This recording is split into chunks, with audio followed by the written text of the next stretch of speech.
back at LastCon this year. You invited me back even after the poop talk. That's good.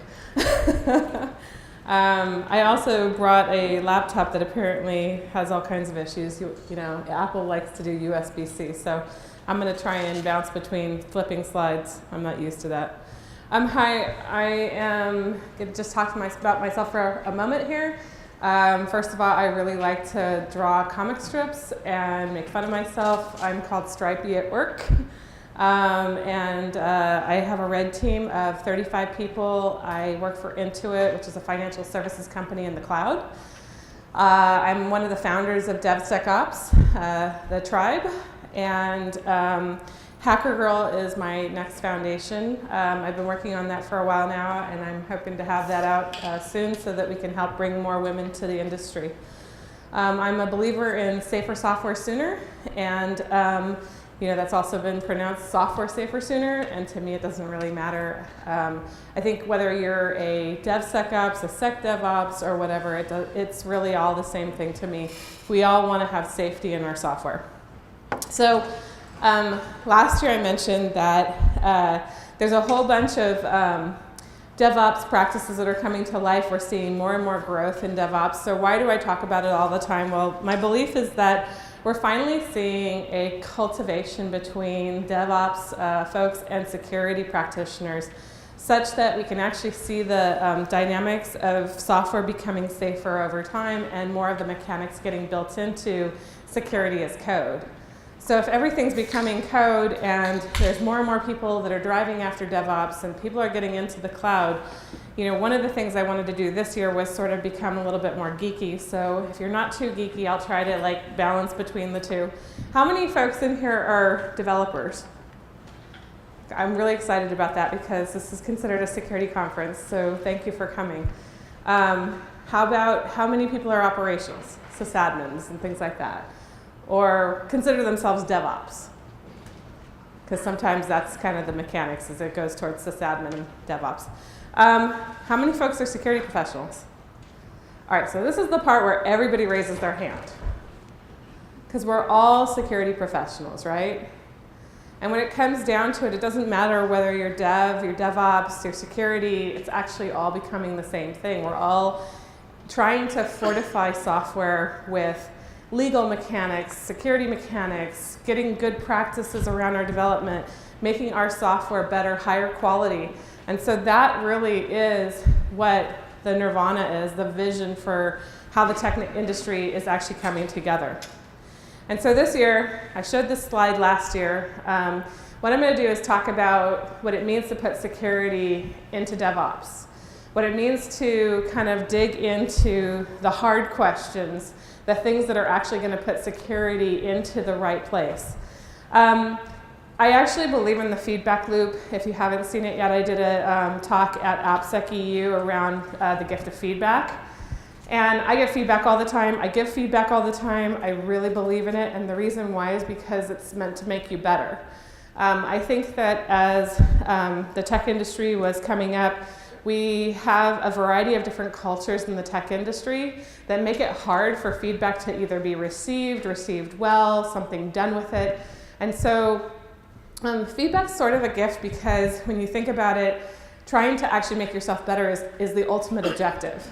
So if we all believe in that particular principle, then the other thing to understand is really how do you actually generate feedback, get feedback, leverage information. So data basically is always entering into our applications, it's coming into our systems. There's things like logs and all sorts of details. And security, getting closer to DevOps, means basically taking all that information and turning it into something useful. As you can see up here, that means that your product Scrum team really has that feedback highway, whether it be through their CI/CD process, which is basically their development process that delivers software from software code all the way out to production. There's all these different gates that go through, and things like the build process will spit out logs. Being able to check in code will spit out logs, but all that information gets to your Scrum team first. So why DevOps? Because ultimately that's the people who are taking in information and turning it into decisions And sometimes we question decisions that are being made in the fray. But I can tell you, running a DevOps team is really interesting because I'm a security practitioner first. I build security software. And that's really, really hard because what it means is that you got this security brain that fights with your DevOps brain because you got to get something done fast, but you also want to do it well. And so you're constantly trying to figure out how this value creation thing comes to play. So if basically your Scrum team has all this information and you're a security practitioner, you know what that means? You're screwed, right? We're constantly begging as security practitioners for more information. In the traditional world, we didn't have to beg, we just have to show up and say, you have to put in a firewall, and then we go to the firewalls and we pull out the data. Well, because the developers didn't run the firewalls, we actually had the data. We weren't screwed, right? IDS systems, oh, we'll put those in line, they're transparent, we'll make it so the developers don't have to think about it. And we had the data, right?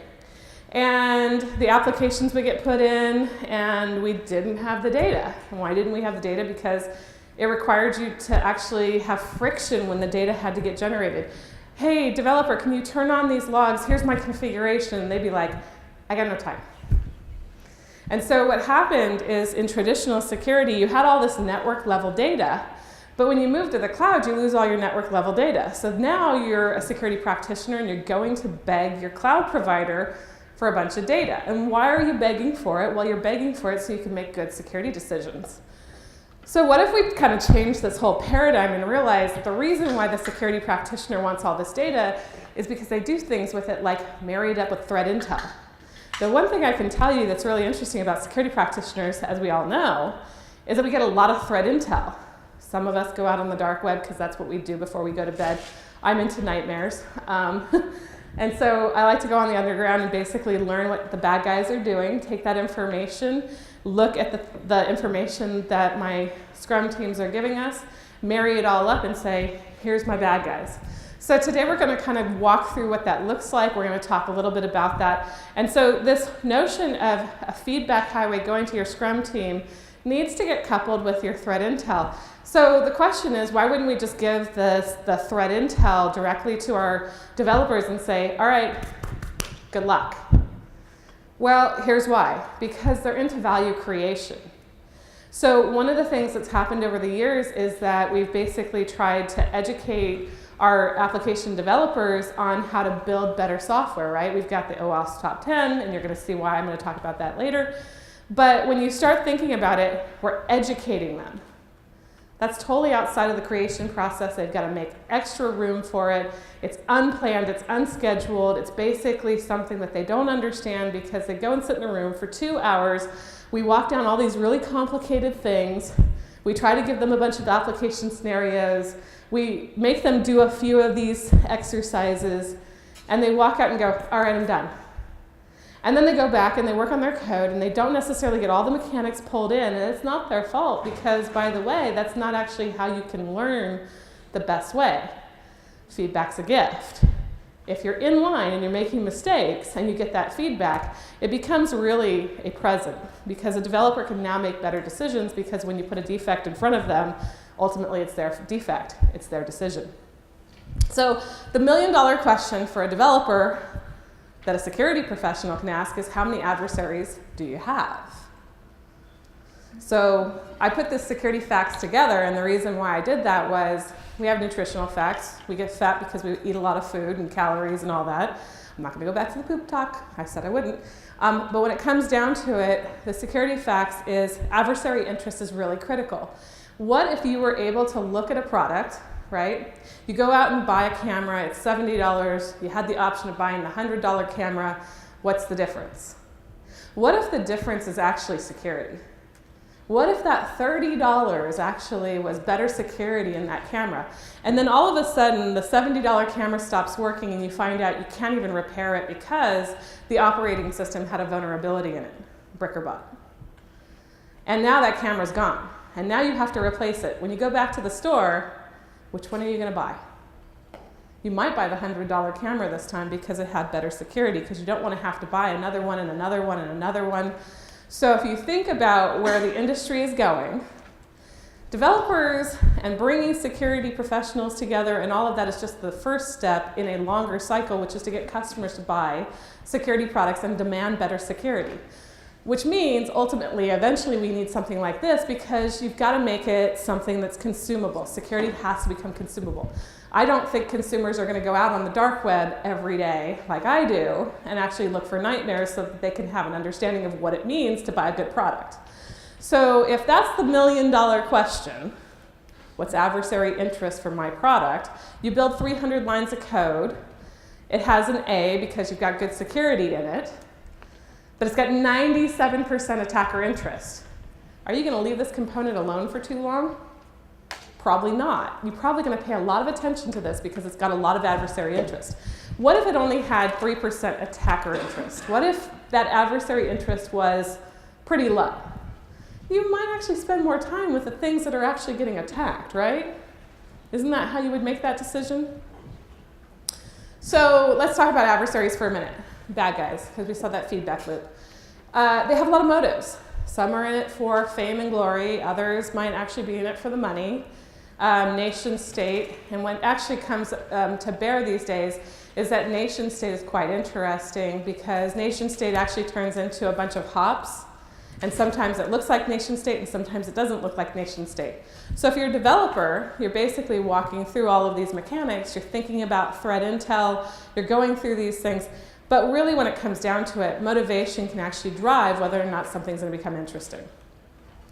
Attackers really don't work in mysterious ways. If you're in the logs, if you're in the data, it's coming through in this application, you probably saw an adversary earlier than you think. And so when did you see them is really important. Most of the time, adversaries will hit your DNS logs. How many developers actually get their DNS logs back as feedback? No? I actually demand it from my applications. And the reason why is because I want early information about who's using my products. Now, the coolest part about being a developer is you have a funnel. You have a conversion funnel. You have your actual customer conversion funnel, and you have your bad guy conversion funnel. I like to say that we actually don't develop software well from the standpoint of controls when we're thinking about it all being one thing. Because that means that you're putting friction in front of your customer, and that friction is actually meant for your bad guys. So if you actually want to start to understand your applications and you're a developer, what you want to do is you actually want to bifurcate your funnel, your conversion funnel, and get to the point where you're wasting the right people's time. And I say that because those are your adversaries. They're in here, they're working along, but guess what? If you could actually lengthen that cycle, and you could actually waste their time in the right way, those are the controls to put into your products. Those are the things to be thinking about. How do I actually create friction for the right people and not the wrong people?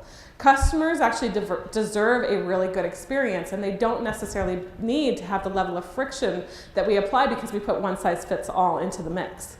Again, how many adversaries do you have? I know that number from my organization. I can tell you some of the things about my top adversaries, like personal details, because we actually learn about our bad guys. And so that's the type of threat intel that you can get when you're a security professional, and that's the kind of information that a developer wants when they're trying to figure out, well, how do I slow this guy down, right?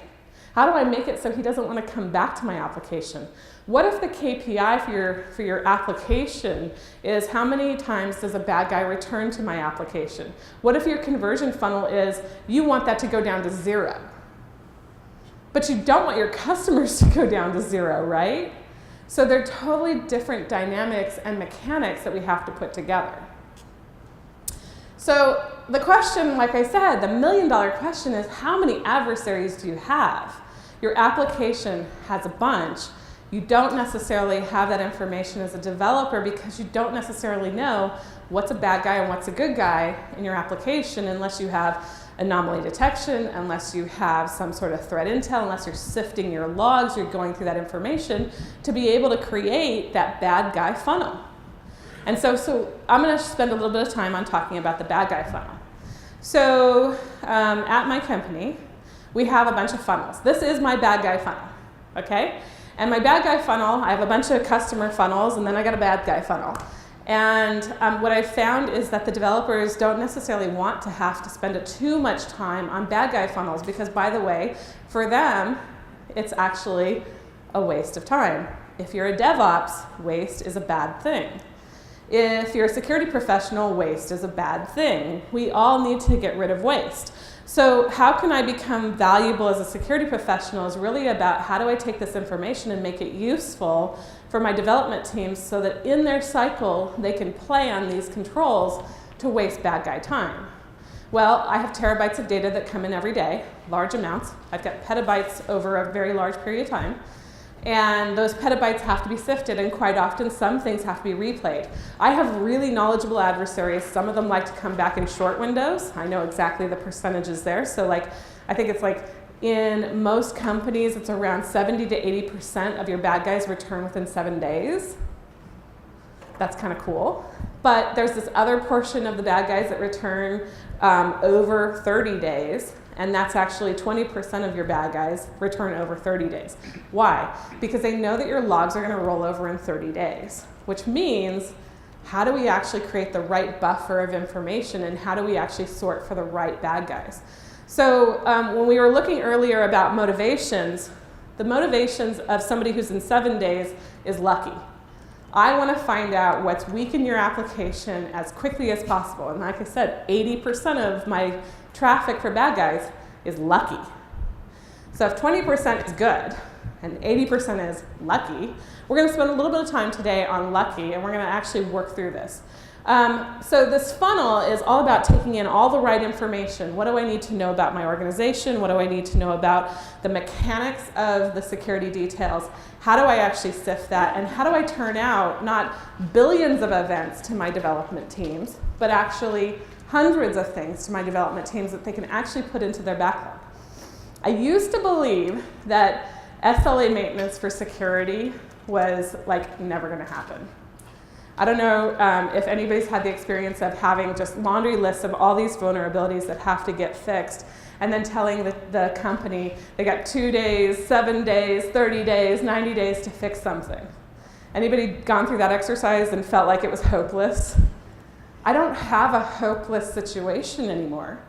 Our things are getting fixed within that 2, 7, 30, 90, and however many days. And sometimes I will give a bug out and 10 minutes later it's fixed. 10 minutes, holy crap. I used to think that 2-day SLAs were a crazy thing and that there were unicorns in this world that were magical and that's how they got to the 2 days. And actually now I know it's possible because there's a scientific approach that can get you there. The final thing I'll leave on this slide is, I don't need that information as a security professional. I'm not making decisions about it. I need to make sure that my development team actually has the information to make decisions about it. So if I'm going through these mechanics, why am I going through these mechanics? Well, I'm actually taking the information and I'm turning it into defects in the backlog of a developer. That's the coolest thing ever because when I'm a developer, what I see from my perspective is a bunch of bugs that I can now fix. And they're part of the mistakes that I made, and when you color them with adversary interest, they get fixed faster. 2 days becomes possible. So for all those hopeless ones, it's really not that hopeless. It took a whole bunch of mind bending, and I had to actually get out of my depression at one point. And I woke up and said, you know what? I like my backlog. I love my backlog. I build stories in my backlog. Wait a minute, developers do that too. Unplanned, unscheduled work. Whoa. If I give them the information, if I give them features and I give them this information, I can have them actually work on it because then I can prioritize and help them with it. So what's that kind of look like? I'm going to kind of spin your head around. We've done OWASP top 10 in the application security industry for a very long time because that's what developers need to know, and we're going to train them for hours on end every year. And they may or may not get it, and then every year we're going to change the OWASP top 10 so we can confuse them. Right? Is that how it works? Okay, so I'm going to change your mind. I don't use necessarily that approach. I do use that information, but I don't use that approach. Winning looks like this. My CEO talks about kill chain. My CEO. My board of directors talks about kill chain. My developers talk about kill chain. My security professionals talk about kill chain. We talk about kill chain. Why do we talk about kill chain? Because adversaries use kill chain practices. MITRE has some really cool detailed information for the side of the development process, which actually developers need to know about, which is C1 through C4. C1 is really about reconnaissance that's happening against your application. Why do you want your DNS logs? You want them for reconnaissance purposes. Bad guys actually go to your stuff, look at it, and then decide whether they're going to do something against it. And then eventually you're going to see them progress. They're going to basically bounce around, get a whole bunch of information. This is called chaining, okay? And eventually a C4 happens. In some organizations, a C4 is an F. In my organization, a C4 is an F. Why am I saying an F? Because I've actually converted it to human. I'm going to show you that slide in a minute. So we use A through F. When you get an F as a developer, most developers were A students. I'm just going to let you know. Some were B students because I've seen their code. And what I'll tell you is that people react to grades very easily because they may not remember C1 through C4 and all the security bits and bytes that I really care about as a professional. But at the point where something can be hacked, it can actually be exploited and unauthorized access can be gained, the reality is that somebody will pay attention to it. So when I send out a ticket, a defect, to a developer that says, I have a C4 on your application, 10 minutes later it's gone. And the reason why is because they realize what that means, and especially if it has adversary interest, because what they know is there's some sort of gateway to their application that they didn't think about, and they're not even sure how it happened, because attackers are magical unicorns, right? Now, the truth is that attackers are not magical unicorns. They follow this process, they actually uncover it, they use science, they actually go back, hit something, hit something, hit something, experiment, experiment, experiment for all those DevOps guys. Experiment, experiment, experiment. I'm a red team leader. You know what we do all day? Experiment, experiment, experiment. We have something we call War Machine. We beat the hell out of our code every day. And it's not at the end of production. We beat it when it comes to commitments. So if you're going to check in your code, we beat the heck out of that. That's called Rebel. When we go beat up code when it's in production, that's called taking over and pwning your stuff. And so from a development practice, the other thing that I've put in place is dark insight. Dark insight is about attacker interest. How do I predict when an attacker is going to go after something? Well, you know what? If you want to do ML, this is the coolest thing ever. Security is the biggest big data problem your company has. If you want to predict where they're going to go next, you take the information about what they did last, and you forecast it on the weaknesses that you see coming out of your pipeline, and you can predict with decent accuracy what they're going to go after next. Wouldn't your developers like to know that their stuff is going to be the highlight of an attacker's party? And the reason why that's important is because now they understand that they do need to put controls in place. They do need to waste the attacker's time. It is more valuable for them to spend a few of their cycles trying to work on those things and not just value creation. And so that's the mechanics of the thinking that goes into really up-leveling your practices. So how do I ensure I find them all? This is a really complicated slide. It's out on the DevSecOps GitHub. You can steal the whole thing. I love to steal other people's stuff, so I always hunt people that come to these conferences and talk because I can find things that are very valuable. We actually break things up from external, internal, and privileged perspective. I've got adversaries who care about one of those perspectives or more than one of those perspectives. When I get a catalog of adversaries, I'm just going to make up a number here. I'm going to say 10, and I'm going to tell you that's a very low number for most companies. I've got 10 adversary types, right? I'm sorry, 10 adversaries. I want to break them into types. I'm going to basically say these three are external adversaries, these three are internal adversaries, and these three care about privilege, and I've got one that's like runs against everything else. So now that I'm kind of thinking about how I ensure them all, what's your external surface look like? What's your internal surface look like? And what's your privileged surface look like? If you're a developer, you should kind of care about this, and here's why. When you put something out and you're thinking about how somebody's going to interact with it, the more external surface you provide, the more you provide 80% of the people who care about breaking into your stuff an ability to actually break into your stuff. So I always tell developers, like, think about creating the smallest possible external surface. And then when you start thinking about internal attacks, when you're breaking these things down, you have adversaries that can get in through the inside. But they have a very different mode of operating. And sometimes you have a nation state or a pro who's going to use all these different things together. And so as you're kind of seeing, I'm breaking down into categories these different types of adversaries. And there's a reason why. When I want to actually get rid of them and create friction, sometimes it's different friction for different types of adversaries. So what works on an external adversary doesn't necessarily work on an internal adversary, because the internal adversary problem is I have to figure out how to trust somebody that I already consider trusted. So if you can imagine, when you're dealing with an internal adversary, you have to actually ask questions that actually turn things around. Like, hey, your machine got broken into. And if the next answer to that is, well, I'm almost done with my gig here, I'll turn it into you in 30 days, you might have a problem, right? So if you're kind of working through these mechanics of attacks that are happening, you have to come up with these different scenarios of how you're going to create the friction. So what's it look like to enumerate attack surface? I've got a little type blurb here. This is actually just one scenario. If an attacker wants to actually get to your data, and they want to kind of break these things down, there's ways that you actually put these mechanics in place. If you're a developer, you're going to go through this. You're going to actually draw up some of these scenarios because you want to create the right friction points, and you don't want to create the wrong friction points.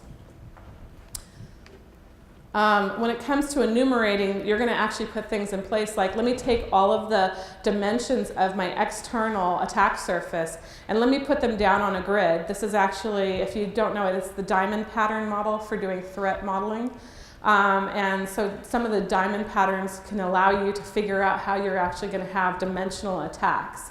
That paired with a attack map approach can allow you to figure out how to walk through those mechanics of an attack.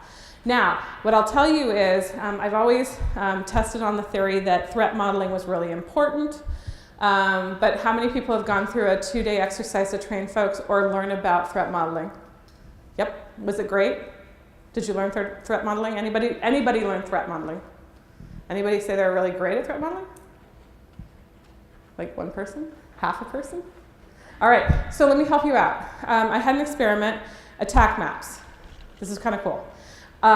We basically took a bunch of developers and said, here's a blank piece of paper, draw your architecture and tell me how you're going to break into it.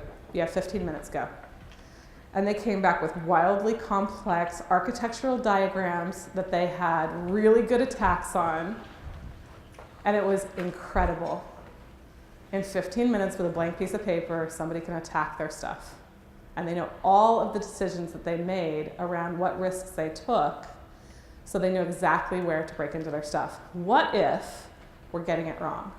What if we don't need them to convert their development ease into our language? What if we have to start learning their language, which is understanding how to code and actually turning it into something that allows them to function and us to operate? And so the way that I look at it is, if somebody can actually do this without having to know any methodology, because they can actually draw the boxes and lines that allow them to break into their stuff, then we're just getting it wrong. We need them to do that more often so that they can understand their adversary path. So what's the mechanics of an attack? I have a whole bunch of these diagrams and details, and yeah, these are very, very hard to see, so I'm so sorry. But if you want these slides, I'll give you the short link at the very end.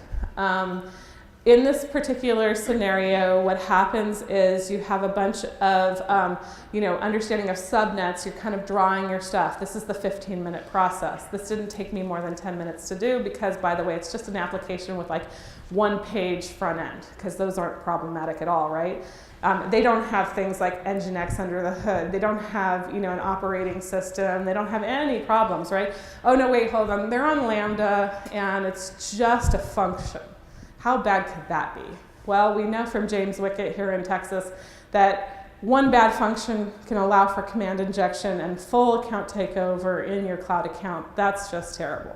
So when you come down to the mechanics of an attack, and somebody can do it on a blank piece of paper, and you can figure out what these things are, you're just basically creating your understanding of the bad guy funnel. And if you've got the bad guy funnel, you're basically trying to figure out what controls you're going to put in place, and then you have to actually measure whether or not they're creating the right understanding of whether or not you're chasing away your bad guy. I have a KPI, which is I have a return rate for my adversaries. And so I go into my conversations with our security executives and say, all right, I'm going to commit to reducing the attacker return rate. that's really, really, really hard. Like on the scale of hard, that's so hard. But what I found is that there's things like honeypots that you can use. There's things like sandboxes. You can funnel traffic. We have something called Wasabi, which is an A/B framework. If you're a security professional, you really want to learn what an A/B framework is, because what it is about shunting traffic. And so if you have these funnels that are basically two-tiered, which is your customers and your bad guys, being able to take your good guy traffic in and not create that friction, and creating a bad guy friction is actually much easier with an A/B framework. And so this is kind of how do you actually get to the point where you can have an algorithm that allows you to shunt the right traffic. You need to understand how to create the attack map to do that. So converting to human, we have something called Open Gradebook. And converting to human is the whole A through F scenario. So this is actually adaptable. In some companies, the F starts way over at C7, which means that just before somebody's going to get away with the goods, they have basically an F, which means they allow for things to happen in their environment. Bad guys can get in, but there's a belief that nobody can get out. In other companies, and I haven't seen it go so far as F is like reconnaissance, although I think the government kind of considers that an F in some scenarios. And so it really just depends on your company. What risk do you want to take on the kill chain? You can actually move that lever. So if you're trying to be more risk conservative, you would move to the left.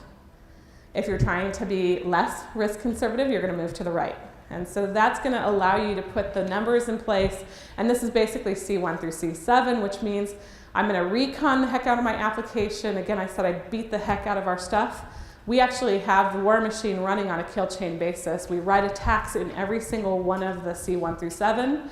And it goes out and runs these things, and we pull back and harvest a lot of information. And the reason why is because the other thing that I actually have committed to is to get ahead and stay ahead of attackers. Ooh, that's kind of cool, right? So as a security professional, my job is changing constantly. I'm chasing all the bad guys. I'm creating friction. I'm helping my development teams to understand that they don't have to think so much about it. I just need them to commit to working with me. I don't need to embed into their Scrum team, but I do need to be working with them, which means I've got to set up standards. I've got to give them services that they can put into their applications to help me with my mission too. So what does security in DevOps look like? It also looks like a bunch of DevOps and security. So the 35 people that I have on my team, they all code. That's kind of cool. Guess what? Most of them came from the security side first, and some of them did not code. I had a compliance guy on my team, and he's like, you said that I have to code within the first year. This was at 9 months. And he's like, were you serious? And I'm like, yeah, you got 3 months left. And he was like, what? And 3 months later, that was almost one of the best coders on my team because he had 90 days to learn how to code. And one of the best functional programmers I've met now along the way. And so kind of one of the things to understand is that this is about converting to human and DevOps. And by the way, some of that is actually making brains change and getting into code. So can we break all this down into architectural basics? When you start thinking about this, remember I said 80% get lucky? Wouldn't it be great to get rid of your lucky attackers? I kind of believe that it's the most killer thing you could do for your company.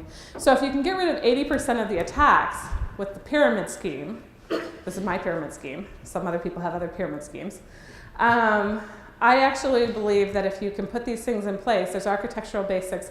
And by the way, you're going to see in here I'm kind of missing some of the really nuanced things in application security. It's not on purpose. I believe when we first put this in place, we started thinking about these things mechanically, and then all of a sudden accidentally realized, wait a minute, most of our attacks don't start with AppSec problems. They don't start with Burp Suite Pro. They start with a whole bunch of other things that if I got them done well, then I wouldn't have to worry about so much these other things. And so what we also found out is that most lucky attacks don't actually start with AppSec. But the good ones, they start with AppSec. And that was a lesson that we had to learn. So that's why I say it wasn't on purpose. So when we think about it, this pyramid scheme is 5 basic things. Everybody loves the Maslow hierarchy, right?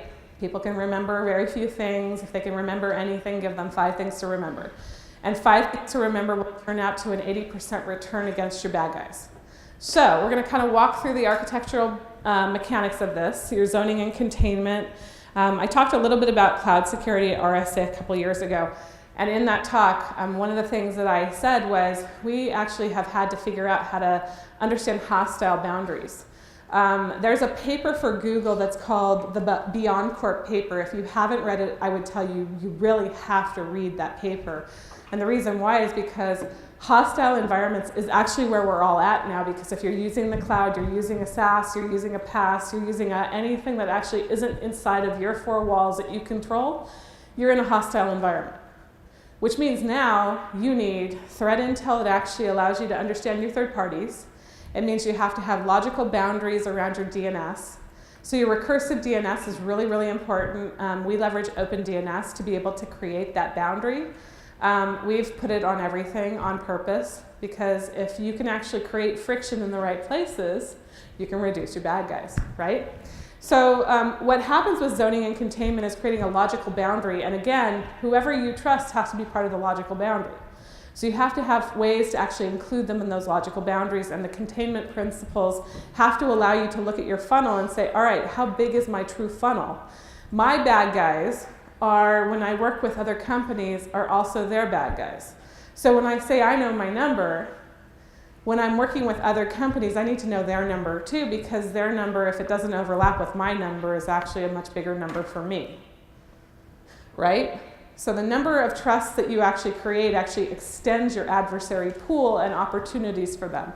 They are really, really wily people. They like to use people and tools and holes in different applications, and they like to burrow in, and they like to find ways to actually exploit things that don't look like some little box that we create with little boundaries in it and controls applied to it.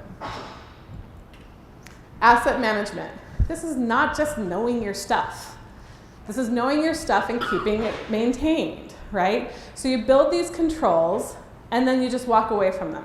That's not a good thing. When we say that we're going to patch something or restack it, and restacking is when you actually burn your cloud account down to the ground and bring it all back up because you use really good code practices and automation. When you actually know your stuff and you keep it up to date, then you actually get rid of a whole bunch of opportunities for bad guys and targets that actually you shouldn't have. As a developer, you should love having a manifest for your stuff because it makes it easier to develop anyways. You got to move your stuff around, really easy to take your manifest and move it. When you start thinking about how you're going to actually address these problems, it becomes interesting. There's companies out there that really do believe in fewer, better suppliers, and that does become operationally interesting when you have the right products that can help you to enumerate all of the different libraries. Logging. How many people bring in logs, put it into Splunk or some other thing, Logstash, Kibana, all these different products that are out there, and don't think about it from the standpoint of a bad guy. They go in there, they're like, let me go search around and figure out what's going on in my stuff, and I might get lucky. If your bad guy's getting lucky, and you think that you getting lucky is going to find the lucky bad guy, I'm going to tell you right now, it does not happen.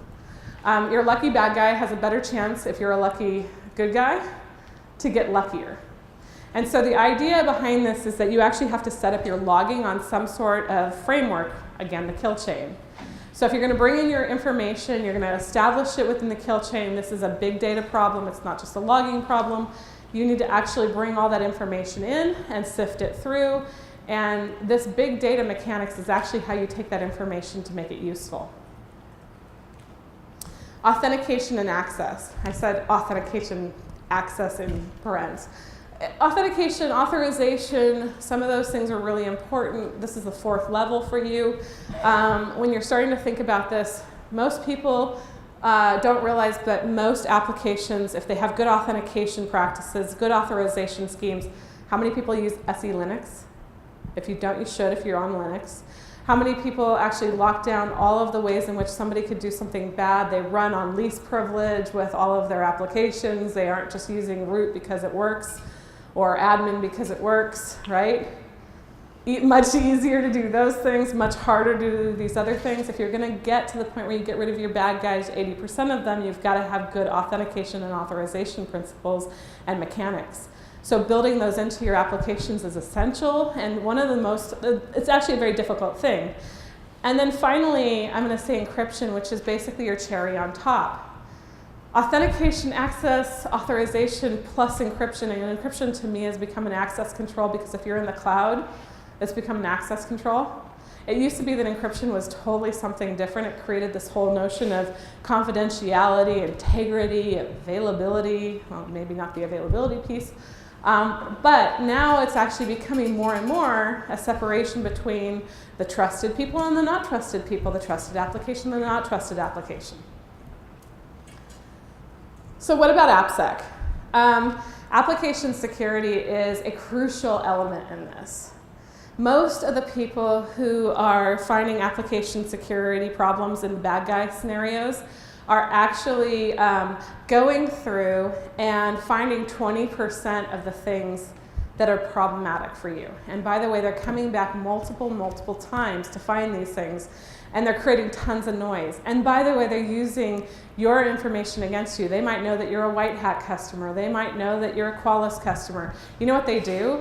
In Burp Suite, in their headers, they actually put in a whole bunch of stuff that you whitelist because it's noisy. We've actually conditioned ourselves to make it really easy for the 20%, the guys who are actually good, to be better. In your logs, if you use things like RASP, you'll actually find out that it's not you and it's not your provider. It's actually the bad guys using all of the information that's being whitelisted by your development teams because it's just too noisy. I really like that because it's a way for me to quickly identify my bad guys that are good. So I'm like, please bring it on. Keep using white hat signatures against me. It's fabulous. And so it actually cuts down my time if I actually know that I'm looking for that. When you put an agent into your application, you actually can get a whole bunch of this good information, and you don't even have to really work too hard at it. When you look at RASP, this will allow you to see a lot of these things. It actually brings application security into the right level of lens. And all of a sudden, you can actually see where you're going to have problematic scenarios. So it's not that I've left it out of the pyramid scheme. It's that 80% of the things that I have to worry about that are taken care of by the pyramid scheme is lucky. And lucky will hurt you more than good in most cases, because lucky is somebody going, hey, I got in, let me go sell it to somebody else so they can do really bad things, and that person's going to do a whole bunch of stuff to tear you up. Or it becomes the admin. Bad practices in authentication can really get you screwed. So the other piece of this is, what does getting ahead look like, right? How do you build it all in? You might have seen this last year. Development actually has the ability to make this work really quickly. And when it comes down to it, they all have very seamless pipelines, CI/CD, right? That scenario of being able to push your code quickly. They don't have a whole bunch of complication. There's not a lot of noise. But security has an uphill battle. We have so many different products to orchestrate, to try and get information out of, to try and beat the heck out of our code, and organizing that is actually a really heavy lift. If you're a vendor sitting in here, please make your stuff easier. Start pulling in the different scenarios that I need to use so that I can get down to one product per phase. And the reason why is because this is the challenge ahead of us, to put software into a better state. And then, is it easy? No. Is it going to be fast for you to get there? If you want to stay ahead of bad guys, this is the maturity model for a DevSecOps process. This is the kind of behaviors that you actually have to create. Your culture is the first thing that's going to actually inhibit you. I would say that the reason why we're successful is because my CEO and board of directors and audit committee actually talk about kill chain. That's the stuff we put in front of them. And the reason why that's important is because that allows for everything else to come into play. It gives you the ability to invest in the right scenarios into a practice like this. So you might also need a hat trick. When you think about it, I run a red team. Why do I run a red team? Because I actually mimic bad guys for my company. And I mimic them as far up in the chain as I can within the development process. If I can get to your code first and I can break into it there and I can tell you about it there, then you won't actually put anything into production that makes it easier for bad guys. And so what we've actually invested in is how do I actually mimic the adversaries so that they have less opportunities. I've created a ton of friction because we're a hard target then.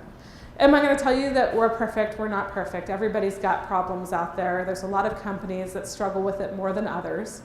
And I can tell you that that's a hard thing to say, but the truth is that mistakes do happen and we do have to learn from it. And that is what the DevOps mantra is.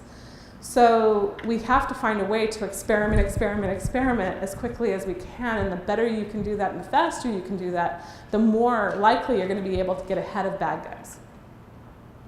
So I'm going to leave you a couple of things. I have a bunch of these. If you want my slides, you can go to dso.to/talks-lastcon 2017. And lastcon 2017 is all one word. That's basically a short link for this presentation. And this is information about, there's been plenty of DevSecOps stuff that has happened across the industry. One of the things that was talked about by my company was around how to do cloud security at RSA, and that was pretty cool. DevSecOps playbook at SANS, if you haven't seen it, you should go look at it. It's actually got some really interesting stuff in there. There's a whole bunch of people who are trying to bring this to life. We're all talking about it. We're trying to practice together, experimenting together, and getting information together. Your DevSecOps symposium at IONS, if you don't know what IONS is, it's a research group. I'm a faculty there, and the reason why is because I learn a lot by working with other companies who are experimenting too. And we work across the industry to do question and answer scenarios. It is an incredible opportunity to be able to have conversations like this.